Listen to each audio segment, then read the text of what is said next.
In this short video, I'm going to be drawing this sunset coastal scene as a compositional design for one of my traditional oil paintings. It's taken me a little while to embrace the digital medium, but I'm super inspired by it and what it can offer me as a traditional artist. I use this all the time for designing big, complicated compositions, and it's a really great way to get some amazing detail out of that design that will then translate to the final painting. So I decided to start a brand new series here just dedicated to digital art, whether it's on the iPad or drawing in Photoshop, and I want you to come along with me on this journey, and hopefully I can make this a regular thing and share with you some of these drawings and designs that I'm making in this brand new series I call Sketch Zone.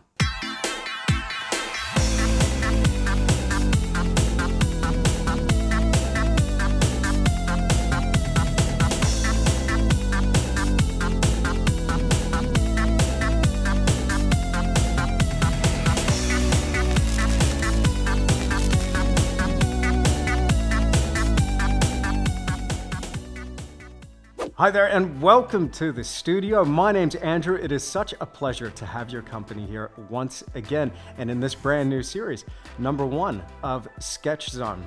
So as I said, this is the place where I want to share with you a fun series about digital art and the way it helps me as a traditional artist. Now, I've got a series of seascape paintings that I'm going to be doing here pretty soon, and I need some designs. I need to really work out what that idea is all about, and one of the ways I go about that is using Photoshop. So I'm actually using a Wacom tablet in this video and a stylus. The tablet that I'm using is an Intuos Pro 2. It's about 7 years old. I never bought another one, but I'm using Photoshop and I'm subscribed to the Creative Cloud, so I guess it comes with its own updates. Now, I'm no digital expert by any means. What I want to share with you here in this video is a bit of a time lapse of my digital process and some of the thoughts that I have as a traditional artist reflecting on this as a medium and what it can offer me as a traditional oil painter.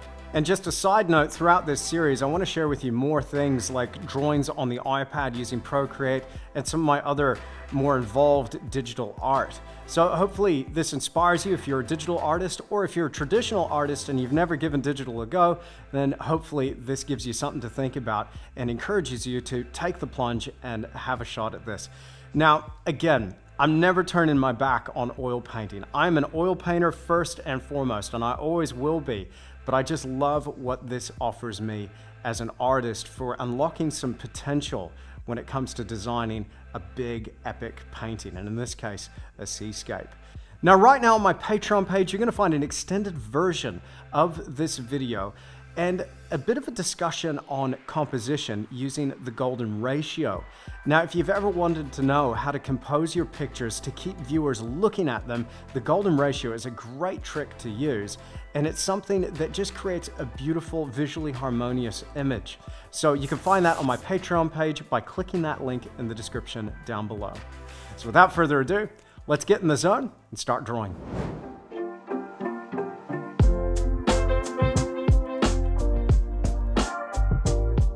Before attempting any big oil painting in the studio, I like to have a plan.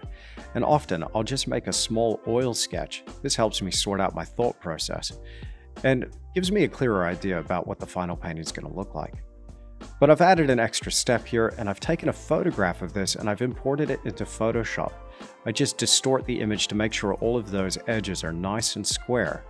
And then I'm going to start to add layers here digitally and paint using Photoshop directly over my little oil study. First, I'm just going to crop that image, and then I'm going to import over the top of this a golden section spiral.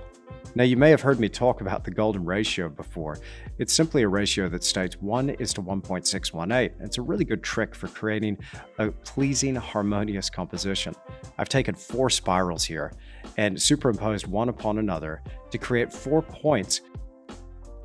And these points on the composition are perfect to place major focal points.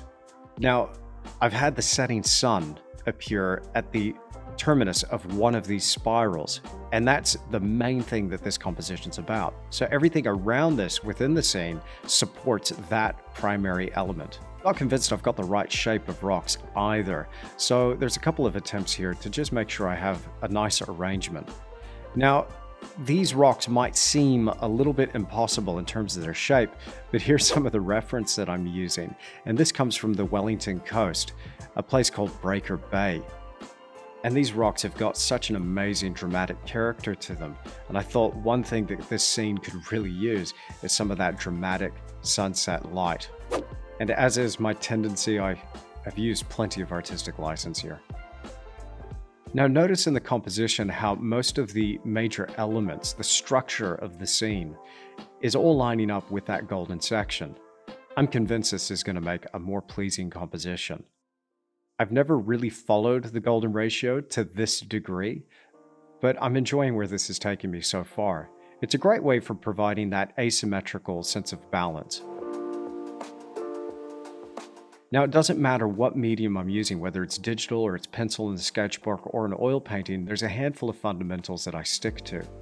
I try to keep everything more or less subdued and muted in those background areas, and then amplify the color and my tonal range as I bring the scene forward into the foreground. But here in a sunset, this is where it gets kind of turned around, because some of my most saturated notes of color and the brightest bright is right there in the sky. So it's going to be interesting to see if I can maintain a sense of depth as this digital drawing progresses. However, in those darker tones, those shadowed portions of the rocks, this is where I can play with that tonal dynamic and get that gradual faded out effect as those rocks sink into the background. Notice how the darks are really intensely black right there in the immediate foreground, and these rocks over here in the breakers are more or less a mid-tone gray. Now, I am going to be transferring this to a canvas at some point, but what I really want to work out here is this image going to work? And I've got two things going for me in terms of creating depth, which is really something that I'm focused on and obsessed with within my paintings.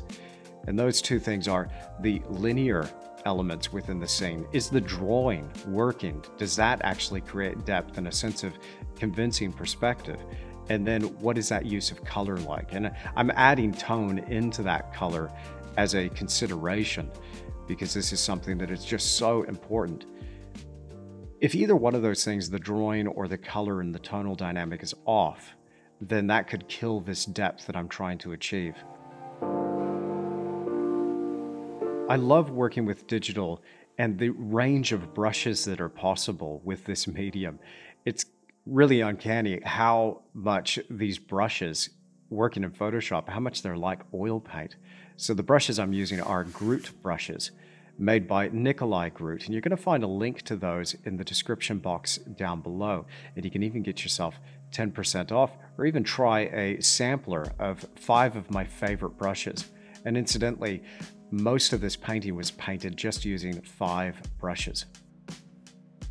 I use the opacity tool within this painting quite a bit. Not everything is at 100% opacity, so when I'm laying down a digital stroke of color, I'll change that, I'll adjust that slightly to create something a little bit more atmospheric, perhaps a glow in some of that light. This is really great for laying down some digital glazes. And one of the things that really helps this process is using multiple layers. You can see those layers over there in the bottom right-hand corner. I try to create nice painterly edges when I'm drawing digitally here in Photoshop. So a nice broken edge where foreground elements blend a little bit, ever so slightly, into that sky beyond. It just helps everything lock together within the scene. And so I avoid that cut and paste look. Now, I don't want to put down the practice called photo bashing, but it's not something that I do. You've noticed here that I'm literally drawing right over the top of an oil painting, and then I just keep working into that image, pulling more and more detail out of it, but I'm not cutting and pasting photographs and then trying to change those and manipulate those to form my design.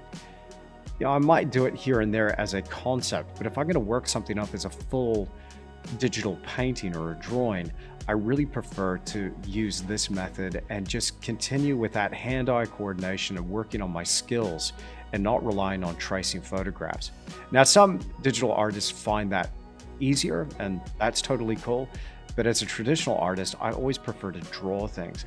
And it's really interesting, that shift that happens in your brain from drawing and seeing the actual end of the stylus or the pencil making the mark. There are some tablets available where you can do that, versus looking at the screen and not actually watching your hand make the mark.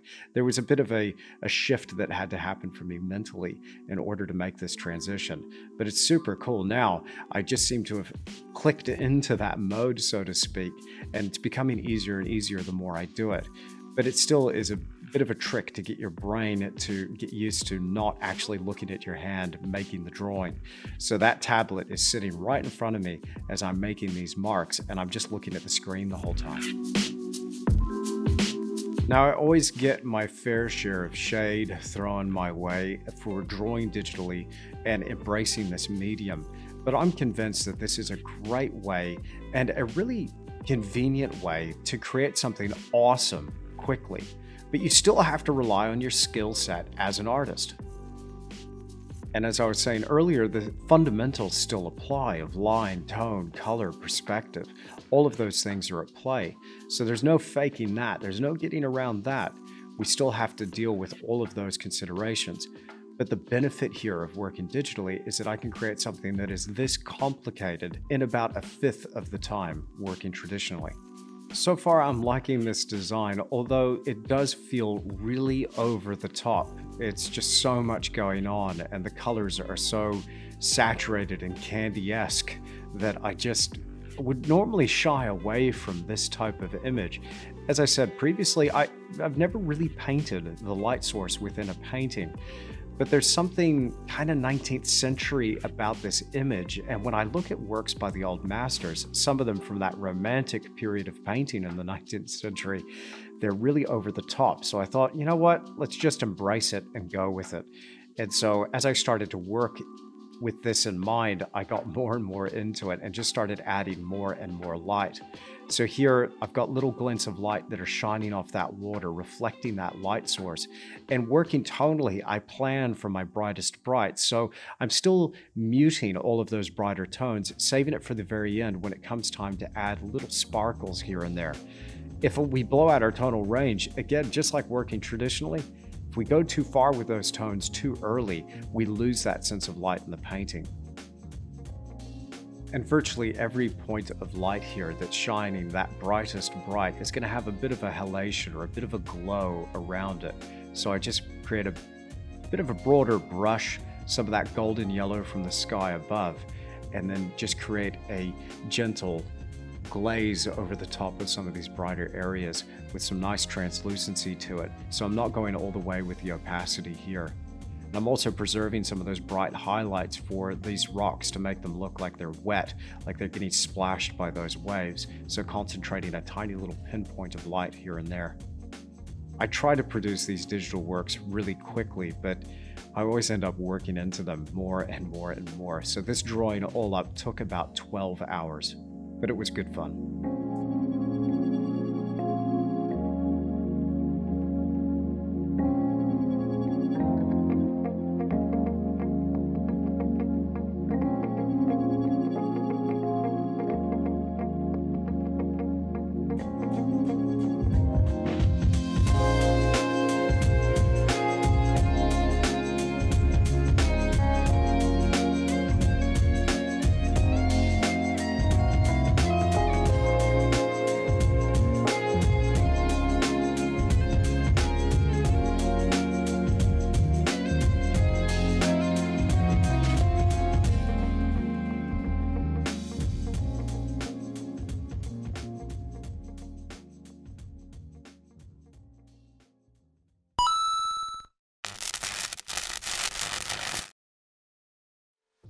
Well, I really hope you've enjoyed this first installment of Sketch Zone. It has been a blast hanging out with you here in the studio.